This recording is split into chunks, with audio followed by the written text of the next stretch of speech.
Hey everybody, welcome back to day 7. I'm Miss Julie and I am here to read the Christmas Mystery, our Advent read-along.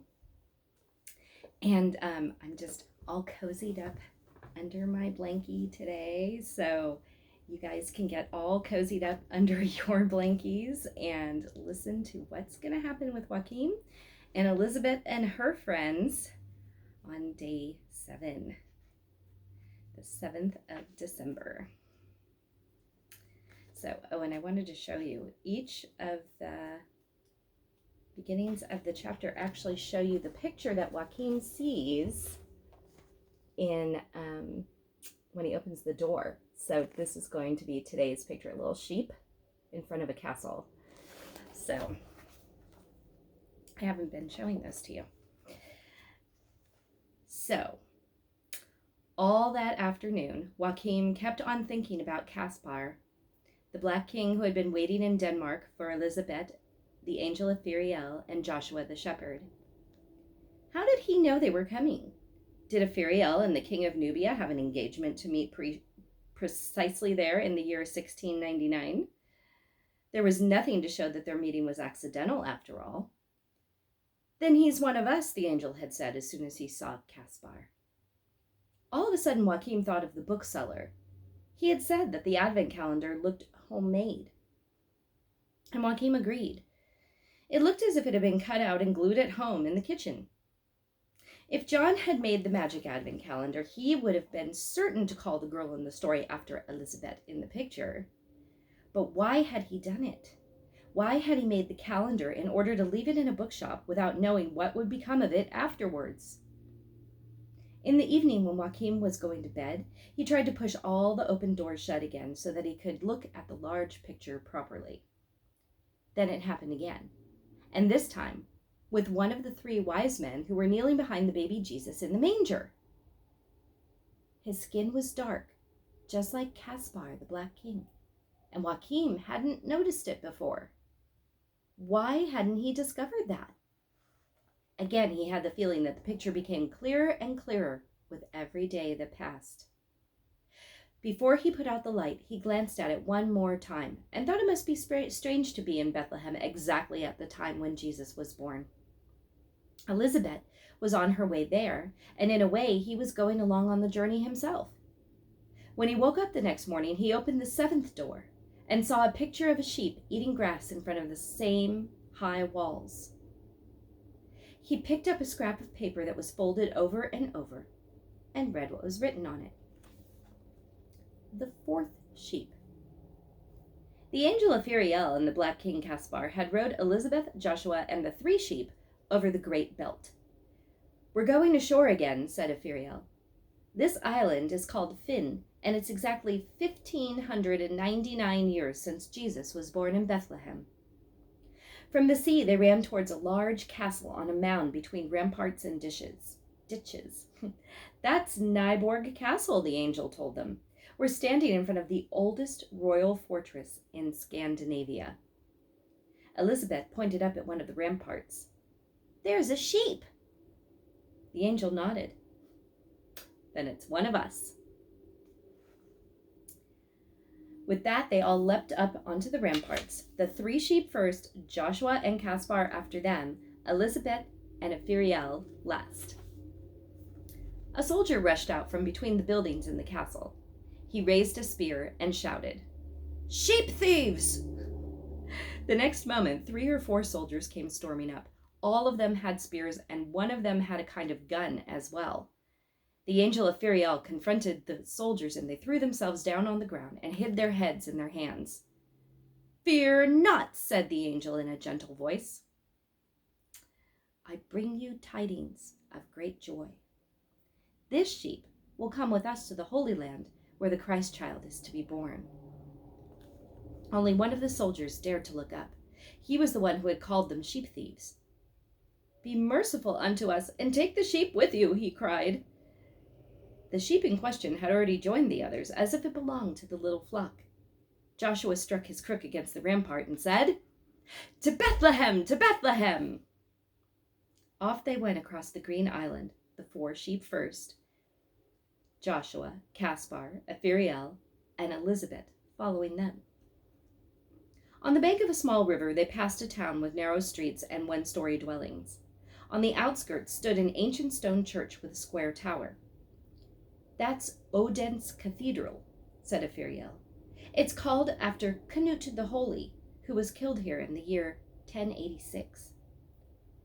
"What's the time by the angel watch?" asked Elizabeth. "It's 1537 years after Christ. From now on, the Bible will be printed in all the languages of the world so that everyone can read about Jesus. For in these days, the art of printing will be invented. Before this, books had to be written by hand, and only the priests were able to read the Bible. But not many people have learned to read. Now it will be decided that everyone must go to school." "Some years ago," said Caspar, "a Polish astronomer called Copernicus discovered that the Earth is as round as a ball and moves in orbit round the sun." That wasn't news to wise men, but to most people it was new and exciting. Sailors could now travel round the world, and that's how Columbus reached America in the year 1492.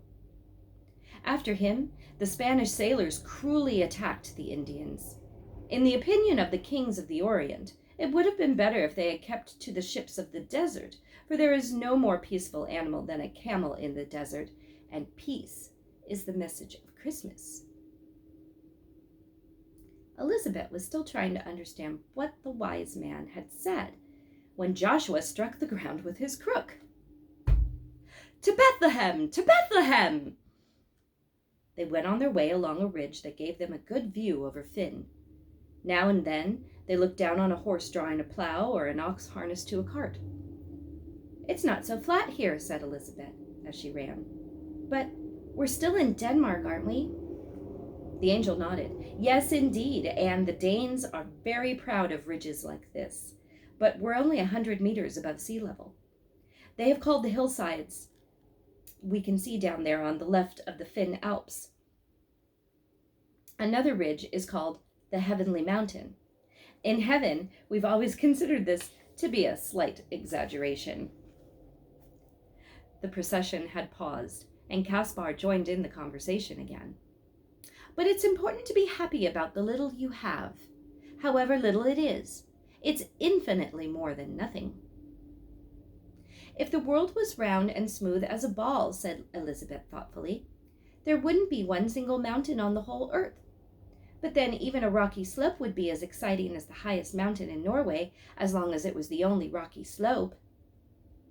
"So, you see how easily clever ideas travel," said the wise man. "You've been with a wise man for only a fairly short time, but you've already understood a tiny part of the heavenly wisdom. Bravo!" Elizabeth was glad she had said something clever for once. She felt so cheered by it that she tried again. "And if the world was as small as the moon, nobody would have complained that it hadn't been made a bit larger." "How true that is," said Caspar. "Even if the world had been no larger than a pea, it would have been a big mystery. For where would the little pea have come from? That too would have been created by God. It's no easier to create a pea than to create a whole solar system." Elizabeth thought this was a bit of an exaggeration, for if the world hadn't been any larger than a pea, it wouldn't have had any room for even Adam and Eve. "If there had been only one star in the sky," Caspar continued, "that one star would have aroused as much wonder as all other stars together. After all, nobody goes round complaining that there's only one moon. On the contrary, if there had been 100 moons, they would have only got in each other's way, so the creation of billions of stars in the sky was an excessive exaggeration. Whenever there's too much of anything, you can stare at it without appreciating it. That's how it's possible to be out under a starry sky and fail to see a single star because of a shower of shooting stars." It was quite true, thought Elizabeth. She had often looked at a sky full of stars without finding any particular one. Caspar went on. "In the opinion of the kings of the Orient, God spoiled humans a bit. because he created far too much at the same time. Oh, Caspar. He created so many strange things to look at that many people don't see God. But that's how he managed to hide himself, too. He wouldn't have been able to do that if only 4 people, 3 trees, 2 sheep, and 8 camels existed in the whole of creation. If only 1 fish could be found in the sea, people would probably have noticed how perfect it was. And then they might have started asking who had made it. For a while, he remained standing, looking about him. Elizabeth thought he was waiting for someone to applaud his wise words, so she clapped her hands together. Then the others began clapping as well. There, there, said Caspar. That wasn't so much to clap for. Then he seemed to change his mind, although it was infinitely more than nothing. The procession of pilgrims ran down towards the little town beside a narrow strip of water. The sound is called the Little Belt, said Ephriel. The time is 1504 years after Christ. Before Elizabeth was able to ask how they were going to cross the Sound, Joshua was on his way toward a boat that lay moored to a little quay. In the boat sat a young man drawing up a fishing line. When he caught sight of the angel Ephriel, he dropped the line into the sea and threw himself down with his head on the deck. Be not afraid, said Ephriel. We are pilgrims on our way to the Holy Land where Jesus is to be born. Can you row us over the little belt? Amen, replied the ferryman. Amen, amen. The angel knew his answer meant yes. The 4 sheep and the rest of the pilgrims climbed on board the boat. While the ferryman rowed across the Sound, he stared and stared at Ephriel. It was probably the first time he had seen a proper angel. He didn't even glance at the Black King Caspar.